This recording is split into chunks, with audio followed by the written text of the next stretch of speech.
ओम सभी को प्रणाम। स्वागत है मेरे YouTube चैनल योग प्रचारक भगवान सिंह में। आज बात करेंगे जिनकी नाक की हड्डी बढ़ जाती है, जिनको सांस लेने में दिक्कत होती है और दोनों नाक ही बंद रहते हैं, साइनस की जिसको समस्या रहती है, उनके लिए क्या करें। बहुत छोटा, बहुत सरल सा उपाय, ऑपरेशन की भी नौबत आ जाती है तो भी, और वो कैसे ठीक हो सकते हैं। एक ऐसे कैथेटर लेते हैं जिसको सूत्र नीति बोलते हैं। आज करेंगे सूत्र नीति हम।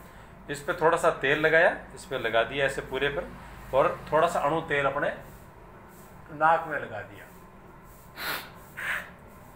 वैसे किया दोनों साइड से। और ये मुंह को खोल लेते हैं, इसमें मुंह को खोल के और फिर इसको नाक में डाल देते हैं।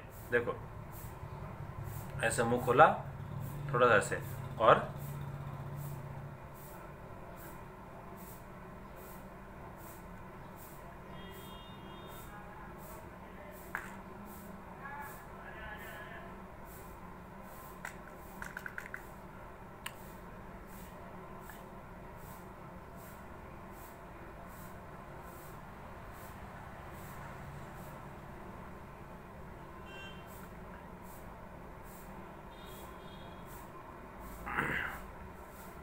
ऐसे इस नाक से भी और उस नाक से भी, दोनों साइड से ये हो जाता है।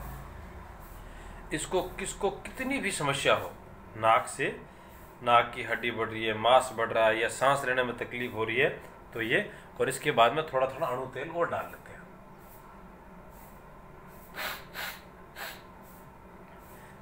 ये हमारे आरोग्य केंद्र पूरे देश भर में है, और जो जैसर मंडी या आस पास श्री गंगानगर जिले के हैं और उनको कहीं पर ये कैथेटर नहीं मिल रहा है, और जल नीति का लोटा, जल नीति का भी तो आप यहाँ से ले सकते हैं। और ये जल नीति का लोटा भी है, जो मैंने नेक्स्ट वीडियो के अंदर मेरे YouTube चैनल में मैंने डाला हुआ है कि इसमें ऐसे आप पहले इसको करो और फिर इससे करके सारा का सारा ये कचरा साफ हो जाता है। तो आज के लिए इतना ही। सभी को ओम, सभी को प्रणाम। जय हिंद, जय भारत।